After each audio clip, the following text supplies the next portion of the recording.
As-salamu alaykum wa rahmatullahi wa barakatuh. Welcome to Serenity and Sunnah, where we find peace and closeness to Allah, subhanahu wa ta'ala, through the teachings of the Prophet Muhammad, sallallahu alayhi wasallam.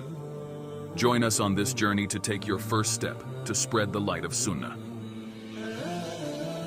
My dear brothers and sisters, As-salamu alaykum wa rahmatullahi wa barakatuh. In our previous Islamic teaching on Shahada, we explored the profound significance of the Shahada and its essential role in upholding the Islamic faith in today's world. In Part 2, we will continue this journey, supported by additional Quranic verses and authentic Hadiths. As we deepen our understanding of the Shahada, it is crucial to recognize the severe consequences of violating its principles, particularly the consequences of lying. The Prophet Muhammad, sallallahu alayhi wasallam, described a terrifying scene he witnessed in a dream. I saw a man lying on his back and another man standing over him with an iron hook, and he would insert it in one side of the man's mouth until it reached the back of his neck, and then he would do the same on the other side. When I asked about this, I was told, "This is the punishment for the liar." Sahih al-Bukhari, Hadith 7047. This hadith vividly illustrates the horrifying punishment that liars will endure in the hereafter. We say, Muhammadur Rasulullah, but how many of us follow his example when it comes to marriage? The Prophet Muhammad, sallallahu alayhi wasallam, emphasized simplicity in marriage. Yet today, weddings are often extravagant affairs burdened with unnecessary expenses.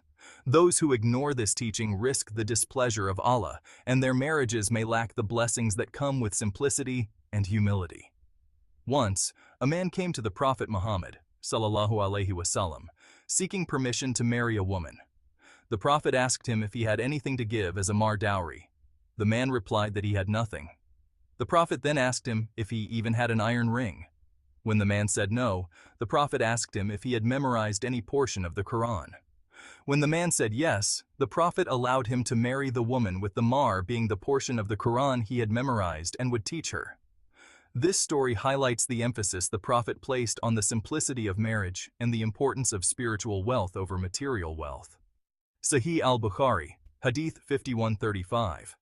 This hadith reminds us that a marriage built on simplicity and faith is more blessed than one built on extravagance.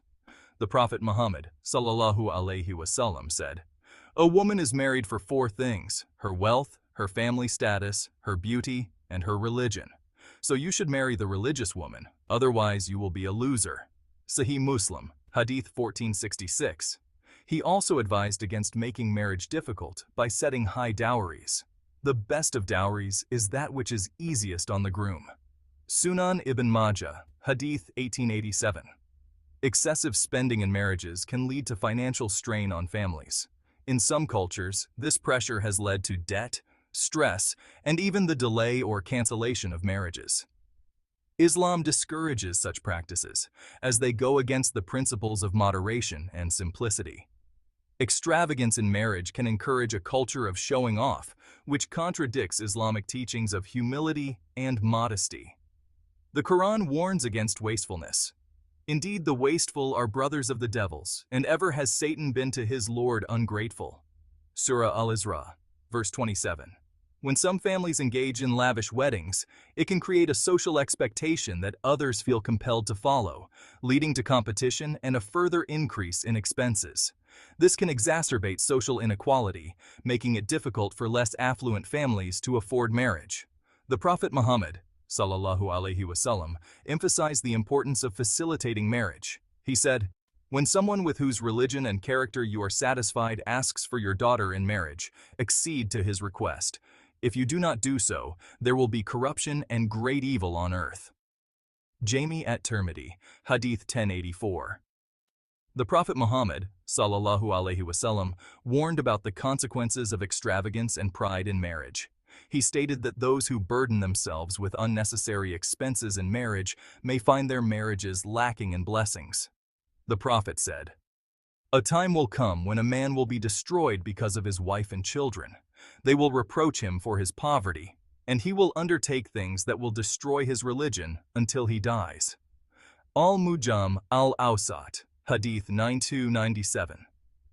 This reflects the spiritual and material downfall that can result from forsaking the simplicity of marriage. Extravagance in marriage goes against the teachings of Islam, where simplicity is emphasized. However, Islam also prescribes severe punishments for violations of the sanctity of marriage, such as adultery and false accusations, emphasizing the seriousness of these actions. The Quran speaks against adultery and fornication, stating that, "The woman and the man guilty of illegal sexual intercourse, flog each of them with 100 stripes. Let not pity withhold you in their case, in a punishment prescribed by Allah, if you believe in Allah and the last day, and let a party of the believers witness their punishment." Surah An-Nur, verse 2.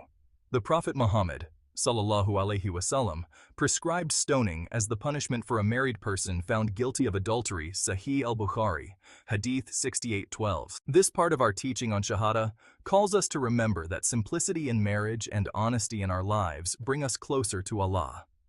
In our next video, we will continue exploring other significant aspects of the Shahada and its principles. May Allah guide us all to follow the teachings of Islam in every aspect of our lives. Jazakum Allah khair for watching.